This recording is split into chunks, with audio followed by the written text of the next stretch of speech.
Hi friends, કેમ છો બધા? મજામાં? જય શ્રી કૃષ્ણ. મમ્મી તો ફ્રેશ થવા જાય છે અને અમે બધા ફ્રેશ થઈ ગયા છીએ અને હું લઉં છું મારું કામ. મશીનમાં થોડા કપડાં નાખવાના છે નવા. બધું કામ રખડ વખડ રખડે છે. હજુ મનીષાબેન નથી આવ્યા અને ભગવાનના મંદિરે દર્શન બર્શન કરીને ફ્રેશ થઈને વાતું બધું ધોઈને જો નવરા થઈ ગયા છીએ. શ્રીફળ બ્રીફળ વધેરી નાખ્યું છે. આજે થોડુંક વધેરવાનું હતું શ્રીફળ. આજ છે આમ તો શનિવાર, પણ અમે શ્રીફળ વધેરી નવરા થઈ ગયા છે. પછી કાલ રવિવાર છે, હડમતિયા કદાચ જવાનું થાય અમારે. કાળુ બાપુને હડમતિયા પગે લાગી આવશું અને અમે બનાવીએ છીએ હવે રસોઈની તૈયારી કરશું. મનીષાબેન આવે ત્યાં સુધીમાં બધું કામ થોડું આડું ઓળું કરી નાખશું અને રસોઈ બસોઈ બનાવી નાખીએ. શું મગનું શાક, મગ તો અમારા હોય જ રોજે. ઘણા મને પૂછે છે કે મગ કેમ ભાવે, પણ મેં તો જો મગથી જ ભાઈ ઉતાર્યું છે. મેં જે કર્યું છે ને એ તમને હું કહું છું. અને ઘણા મને પૂછે છે કે તમે આખો ડાયટ ચાર્ટ બનાવીને મૂકો ને તો સારું રહે એમ, પણ ડાયટ ચાર્ટ તો હું તમને શું ખાવું ને કેવી રીતે ખાવું એ હું તમને કહું. બાકી ડાયટ ચાર્ટમાં તમારો ટાઈમ તો તમારા ઘરનો તમારે જ ફિક્સ કરવાનો છે. એટલે મેં પહેલાંય કીધું છે કે હું કદાચ તમને ડાયટ ચાર્ટ આપીશ તો તમારું ટાઈમ ટેબલ ને મારું ટાઈમ ટેબલ અલગ પડે. હું કદાચ એટલા વાગે જ્યુસ લેતી હોઉં, કેટલા વાગે ચા પીતી હોઉં, કેટલા વાગે આ કરતી હોઉં, તો તમારું ટાઈમ ટેબલ કેવું હોય કે જો મારે વધારે કામ હોય, તમારે ઓછું, મારે ઓછું કામ હોય તો તમારે વધારે કામ હોય. મારે બેન આવતા હોય, કોઈકને ન પણ આવતા હોય. એટલે ટાઈમ ટેબલ તમારે ફિક્સ કરવાનું છે કઈ રીતે લેવાનું છે. હાવના ઘરનું શેડ્યુલ હાવથી જ થાય.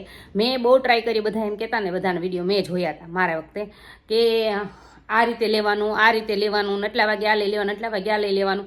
નથી, મેળ શૂટ થતું જ નથી ને. મેં આપણે ટાઈમ ટેબલ તમારે જ ફિક્સ કરવાનું છે, કેટલા વાગે તમે ક્યારે શું લેશો એમ. 5-10 મિનિટ વહેલા મોડું થઈ જાય એવું નથી. અને એક્સરસાઇઝ એ સવારમાં કરવી જરૂરી નથી. જો બધાને કહી દઉં છું, એક્સરસાઇઝ મોર્નિંગમાં કરવી જરૂરી નથી. એક્સરસાઇઝ તમે ગમે ત્યારે કરી શકો છો, કોઈ પણ ટાઈમે. અને 5-6 કિલો ઓછું થાય ને પછી તમે કરી શકો છો. અને એ 10 થી 15 દિવસ કરો તો શેપ બોડીનો આવી જાય. આપણે બોડીના શેપ માટે જ એક્સરસાઇઝ જરૂરી છે. જાજુ તો તમારા ડાયટ ઉપર જ તમારો વજન ઓછો થશે. એટલે ટાઈમ ટેબલ તમારી રીતે જ ફિક્સ કરવાનું છે. કઈ રીતે ટાઈમ ટેબલ લેવું એ તમારા ઘરનું શેડ્યુલ તમારે બનાવવાનું છે. બાકી શું ખાવું, કેવી રીતે હું ખાવું, શું આખા દિવસ લેવું એ હું તમને કહી શકું છું. બાકી તમે એમ કહો છો ને કે તમે ટાઈમ કહો કેટલા વાગે કેટલું, તો એ તો તમે જ ફિક્સ કરી શકશો. કારણ કે તમારા ઘરનું ટાઈમ, તમારા ઘરનું કામ એ તમને ખબર હોય. અને મારા ઘરનો ટાઈમ, મારા ઘરનું કામ મને ખબર હોય કે હું સવારમાં 7 વાગે ઉઠીને છોકરાને સ્કૂલે મૂકીને ફ્રી થઈને એટલા વાગે હું આ લઉં છું. તમે એટલા વાગે ન પણ લઈ શકો. તમારા છોકરાને તૈયારીનું ટાઈમ ટેબલ અલગ હોય, સ્કૂલનું કોઈકને બધું અલગ અલગ હોય. એટલે હું કહું છું એમ કે ટાઈમ તમારે ફિક્સ કરવાનો છે. ખાવું શું ખાવું, શું કે મેં કઈ રીતે લીધું તો એ બધું હું તમને કહીશ એમ. એ હું તમારી જોડે શેર કરીશ, પણ ટાઈમ ટેબલ તમારે ફિક્સ કરવાનું છે, કેટલા વાગે શું લેવું શું નહીં એમ. અને આગળ કન્ટિન્યુ બ્લોગમાં રહેજો. અને હું બનાવું છું રસોઈ હવે, અને તમને કહેતી રહીશ કઈ રીતે હું લેવું એમ. સવારનું તમે જ્યુસ ગમે એટલી વાર લઈ લો, તમને ફિક્સ થાય એટલી વાર જ્યુસ લઈ લો, હું એમ કહું છું. પણ છે ને ફૂલ પેટ કરીને જ્યુસ નહીં, પાણી નહીં, કટકે સવાર થાય ને તો તમે લીટર પાણી, બપોર 12 વાગે લીટર પાણી પી જાઓ, પણ કટકે એક હારે નહીં. ચાલો, તો અમારા દર્શુભાઈ ખાખા ખોળા કરવા મળ્યા છે. એ પહેલાં આજ તો એ ભાઈ કહે છે ઇડલી ખાવી. હવે જોઈએ છે શું થાય છે એમ. ઇડલી કે આપમ બેમાંથી કે એને બનાવી દઉં તો એ સાઈડમાં ખાય. ચાલો ફ્રેન્ડ, જ્યુસ પીવા બધાએ લઈ લીધું છે. છોકરાઓને બધાને આપી દીધું છે જ્યુસ. આજ બનાવી નાખ્યું. કોથળો ભાવેશ મોસંબીનો લઈ આવ્યા છે. જો દર્શે દેખાડે જો, કેમ કે આજ ઘરે છે છોકરાઓ, તો જ્યુસ બધા આટું કાઢી નાખ્યું. બધા પી લે છોકરા બોકરા બધું. હાલો તમે ત્યાં જ્યુસ પીવા.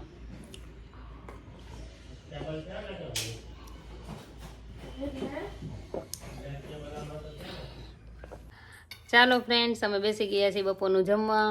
જો શાક છે, ભાત બનાવ્યા છે. તો છોકરા માટે દર છે ઇડલી કરતો હતો. ઇડલીનું ખીરું તાત્કાલિક લેવા જાય તો થાય, તો પછી મેં આજે રાઈસ બનાવી દીધા છે. રાઈસ ખાય ને, મગ ભાત, રાઈસ ને રોટલી ને શાક ને અમે લઈ લઈએ છીએ. મારું મગ, પાપડ, ડુંગળી ને બધું જમવાનું લઈ લઈએ છીએ. તમે પણ જમી લો. ચાલો, અને સાંજે જેના ક્વેશ્ચન આન્સર જેને આવતા જાય છે એને આન્સર દેવા જેવી થઈ ગઈ છું, દઈ દઉં છું. બધાને આન્સર આપું છું. જેને જે કાંઈ ક્વેશ્ચન હોય પૂછી શકો છો. અને સાંજે તમને ડિટેલ્સમાં બધી વાત પાછી કરશું. ચલો, તમે પણ જમી લો ને અમે જમી લઈને અમારા ભૂમિદર્શને જો આજે મળી ગયું છે બાળ ભાસ્કર. આજે રજા છે ને એટલે છોકરાને બધો ટાઈમ મળી જાય. હવે 4 દિવસની રજા છે સુમિતભાઈને, દર્શભાઈને ને. એટલે કાલે છે પાછો અમારે સન્ડે, રવિવાર. એટલે અમે જઈશું કાલે હળવદિયા પગે લાગવા માટે. કાલે તમને બતાવશું. આજે તે હવે રેગ્યુલર પાછું શરૂ કરી દઈશું. અને કન્ટિન્યુ રહેજો વ્લોગમાં. ચલો, તમે પણ જમી લો અને અમે પણ જમી લઈએ અને બધા હોઈ જાય. આજ તો બધાને રજા છે ને એટલે આજ બધા હોઈ જશે. ભૂમિત પાછું ટ્યુશનમાં રજા છે આજે. ભૂમિતને કીધું જ નથી. જો ભૂમિતને સરપ્રાઈઝ ન કરી રીડ ન કરે. કહું ને કે રજા છે એટલે એ રેડ ન કરે, બંધ થઈ જાય એટલે એને કીધું જ નથી. ભૂમિતને કાલે શરૂ છે, આજે રજા છે. હાય ફ્રેન્ડ, જો વાગી ગયા છે 5:30. વાતાવરણ કેવું થઈ ગયું છે? 5:30 થઈ ગયા છે અને હવે બનાવું છું હું રસોઈની તૈયારી કરીશ થોડું. અત્યારમાં ઉઠી છું એટલે તરત મેં પાણી પી લીધું. આજ તરસ લાગી હતી ને એટલે પાણી પીને હવે લઈ લઉં છું હું સીધું જ તે. આજ તો બનાવવાની છે ટમેટાનું શાક. ટમેટાનું શાક ને રોટલો. બપોરે તો રાયસા લોકો બની ગયા હતા અને 10 વાગે ઇડલી કરે છે, મૂકતો નથી. તે આન પપ્પાને કહું છું આજે તમે છે ને ઇડલી થોડી તૈયાર મંગાવી દેજો ને, તો એને હક થઈ જાય. ઇડલીનું તો અત્યારે બેટર લેવા જવું પડે, પલાળવું પડે. બેટર બનાવવું તો આજ ખાઈને શું કરવું? કાલે અમારે રવિવાર આવે છે પાછો, એટલે ઇડલી એની પૂરતી આજ થોડી લાવી દેશે અને એના પપ્પા અને એ બધા ખાઈ લેશે. ચાલો હું બનાવી નાખું રોટલો બાજરાનો અને ટમેટાનું શાક રસાવાળું. જો ફ્રેન્ડ્સ, હવે બેસી ગયા છીએ સાંજનું જમવા. ટમેટાનું શાક છે આજ તો, એકલું ટમેટા. આ થોડું ડ્રાય છે. હાલ છે ડુંગળી, પાપડ કૂટી ગયા છે આજ અમારે. પાપડ લેવા જવાના છે કાલ રવિવાર છે ને, એટલે બધી શોપિંગ કાલ થઈ જશે. અને ભૂમિતે જમવા બેસી ગયો, દર્શ બેસી ગયો, ભાવેશ બેસી ગયા, મમ્મી બેસી ગયા જમવા. એટલે અમે રસાવાળું શાક જ બનાવું છું, ઓછા તેલમાં, પણ આજ થોડુંક ડ્રાય છે. તમે રસાવાળું શાક બનાવીને અંદર રોટલો સોળીને શાક વધારે રાખીને ખાઈ શકો છો તમે.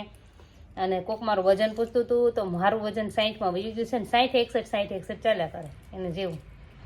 એટલે પહેલાં 58 થઈ ગયું હતું, એમાંથી મારું 62 થઈ ગયું હતું. પછી અત્યારે 60 61 ઓલો સગાઈમાં ઘટાડ્યું ને તે તું. હવે પાછું થોડીક તબિયત નરમ હતી એટલે દવા લેવાનું એટલે ખોરાક લઉં છું. એટલે હવે થોડાક દિવસ રહેશે પછી પાછું એટલું એમનો શરૂ.